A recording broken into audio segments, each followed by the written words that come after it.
Okay, I'm going to say some names of people. You say whatever comes into your head. First word, first sentence, first two. Sure. All right. Simple one. Start. We'll go through it. Tony Blair. Well, I think he tricked us a little bit, didn't he? Made us go to that war we shouldn't have had. David Cameron. Same as Tony Blair. Do you know they all go to the same parties? I've got a mate who was at a party the other night at some rich person's house. Them Tony Blair, David Cameron, they're all at the same party. They're at the same party. So at work, it's like, I'm this party, I'm that party. Night time, we're at the same fucking party.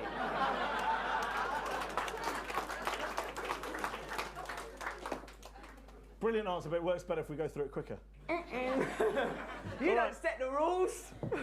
I'm seizing the right from you. Nelson Mandela. Oh, he's nice, isn't he? He really, yeah, he went for it. But let's remember, he used to be a terrorist. And what was, you know, like, did he change? When he was a terrorist, was he going, I'm doing some terrorism now? And then when he became the loveliest, cuddliest man in the world, that wasn't terrorism. You know, who was telling us it was terrorism? I love Nelson Mandela. Of course, he's one of the few people alive now that give their lives for the people. Ed Miliband. George W. We could do better. We deserve better. I think he's really kind, and he sounds like his dad was wicked. If the Daily Mail hate him, he's all right by me. George W. Bush. Fuck 'em, man. Like, I mean, you know, like sort of like hegemonies and like sort of like that other one's son. Actually, on a personal level, at least he was sort of quite funny. You know, like I've not got a very good memory for hatred. So after a while, when I see a picture of him now, because he's like a little bit monkey-like, I think, oh, he was all right, him. I've forgotten all them wars and everything. You got into a lot of trouble because you called him retarded at the time. I did call him at them MTV Awards. I goes, it's good that like people were saying because it was before Barack Obama got in. I goes, like people say, like, are worried about America, that they will never vote for a black president. But in our country, we're very impressed that you've got, you know, I think you're very progressive. You've had that retarded cowboy fella in government for 8 years. In our country, we wouldn't give him a pair of fucking scissors. And I thought, if you say that in England, that's funny. In America, we had to have fucking police around the house the next day because people was coming to kill me. For that. Nick Clegg. He blagged it, didn't he, with the students? He turned round. I bet all of them, they're children of God, and in them they have a beautiful essence. But you know, they shouldn't be doing that job. Boris Johnson, your old friend. Well, look again. When he used to be on that Have I Got News for You, wicked. I loved him on that. He was so funny. I love his hair like a little baby bird. Brilliant stuff. Don't let him run a fucking city just because he looks nice. But then the fact is, these people just, you know, when I'm saying administrate, they are already administrators. I'm saying they should administrate for us instead of big business and elite interests. All they're doing at the moment is administrating for big business. Administrate for us, you fuckers. We're the ones you're asking to vote for us. That's why I won't vote. Mahatma Gandhi. Oh, yeah.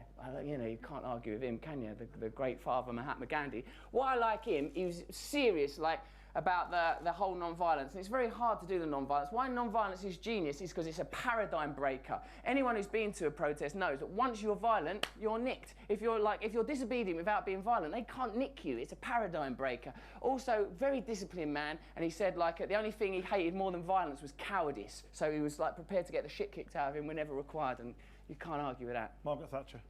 I think she like broke down like a lot of our most treasured institutions and drove a knife through the socialist hardest country, ripped up the north of Britain, made kids grow up thinking it was right to be selfish. So everyone sold off their council houses or bought their council houses. It just was a terrible, terrible thing. But the thing that's difficult, my mate G here, he's like a poet, and they asked him to write a poem about Maggie Thatcher to like take around schools, like lefty people, do some poems about Thatcher and cut her off. So like, but then he started watching videos of her on YouTube, and the thing is, she's charismatic. So if you watch her on YouTube, something, she's all right, Like when she's on this one thing where she's on kids' TV in Norway, and they go, oh, we have this thing where the people, we ask all our guests to jump up and down. And she went, absolutely not. I just wouldn't dream it. Oh, please, it's for the children.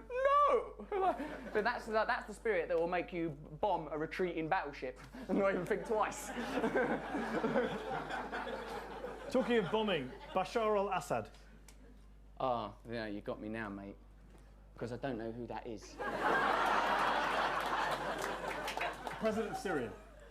Oh, yeah, I don't know, really. He seems a little bit slippery. I'm not into his whistles. He looks a bit, I mean, but like, I don't know. I'm at the moment where I don't know very much, I think non-interventionism. And it seems like no one else knows much either. I mean, when I see them videos coming out of Syria, it's terrible business going on. I think, you know, I don't know, try and help, concentrate on refugees and humanitarian crisis, try not to get dug into the causing more wars or arming folks. Barack Obama.